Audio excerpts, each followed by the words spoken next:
Bonjour tout le monde. La dernière fois, on avait vu comment effectuer une multiplication en colonne. Cette fois-ci, on va essayer d'aller un petit peu plus loin. On va essayer d'apprendre à effectuer une multiplication en colonne à deux chiffres multiplicateurs. Ça veut dire, on va essayer d'apprendre à effectuer 263, bon j'ai appris le même nombre, fois 25. Là, j'ai bien deux chiffres multiplicateurs, est égal. Alors, toujours, quand j'écris, je pose une opération en colonne, toujours un chiffre par carreau. Donc 263 fois 25. Le signe égal qui se fait à la règle, toujours le même pour toute opération en colonne. Et là, comme la multiplication qu'on a vue la dernière fois, je vais commencer par distribuer, parce qu'on commence toujours par l'échelle des unités. Je vais commencer à distribuer les unités au chiffre des unités, le 5 des unités au chiffre des dizaines, et le 5 au chiffre des centaines. Je commence mon calcul. Ça, on a vu la dernière fois. 5 fois 3, 15. Je pose le 5 et je retiens 1.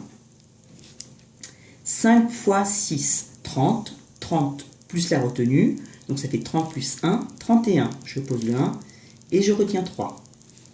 5 fois 2, 10. Plus 3 de la retenue, 13. Là, j'ai distribué le chiffre des unités de multiplicateur qui était 25, donc le 5. Maintenant, je vais passer au chiffre des dizaines.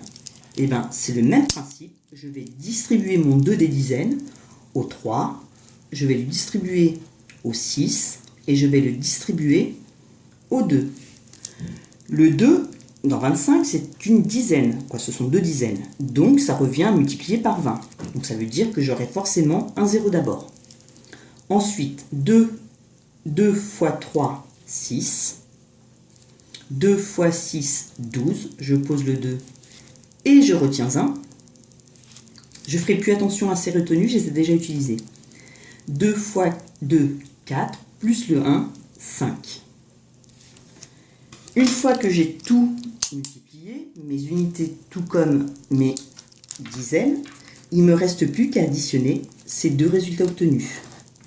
Donc, je vais faire 1315 plus 5260. 5 plus 0, 5.